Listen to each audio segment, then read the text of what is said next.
Hello, আসসালামু আলাইকুম। এই দেখেন আমার থেকে আজকে শাক খাইতে ইচ্ছে করতেছে খুব। তো আমি এখান থেকে শাক তোলাইতের জন্য আমার ছোটো খালাতো বোনটাকে পাঠাইছি। ও শাক তুলতে গেছে, নিচে পাঠাইছি ওকে শাক তোলার জন্য। এই সুরাইয়া, সুরাইয়া, ওই দেখেন দেখেন ও আসছে, দেখছেন? ও আমার জন্য শাক তুলতে গেছে, দেখছেন? নিচে গেছে শাক তোলার জন্য। কতগুলো আনছে কি জানি, দেখেন। তো ওর নাকি শাক তোলা হয়ে গেছে, এখন বাসায় ঢুকে যাচ্ছে, বাসায় চলে আসতেছে।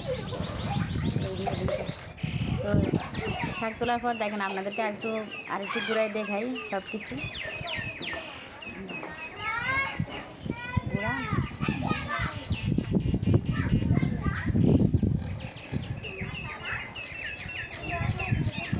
রক্তই করছে। ও দেখেন এখনও শাক তুলতেছে ওরা। ওর বান্ধবী মহলা, ওর সাথে ওর বান্ধবী একটা নিচ্ছে। ওই দেখেন বান্ধবী একটা সহ শাক তুলতেছে। আজকে ইচ্ছে করতেছে একটু শাক দিয়ে ভাত খাই। এটা শহর, তো শহরের বাড়িতে মনে করেন শাক টাক তো পাওয়া যায় না সহজে। তো এটা তো গ্রাম না, গ্রামে তো যেখানে সেখানে শাক পাওয়া যায়।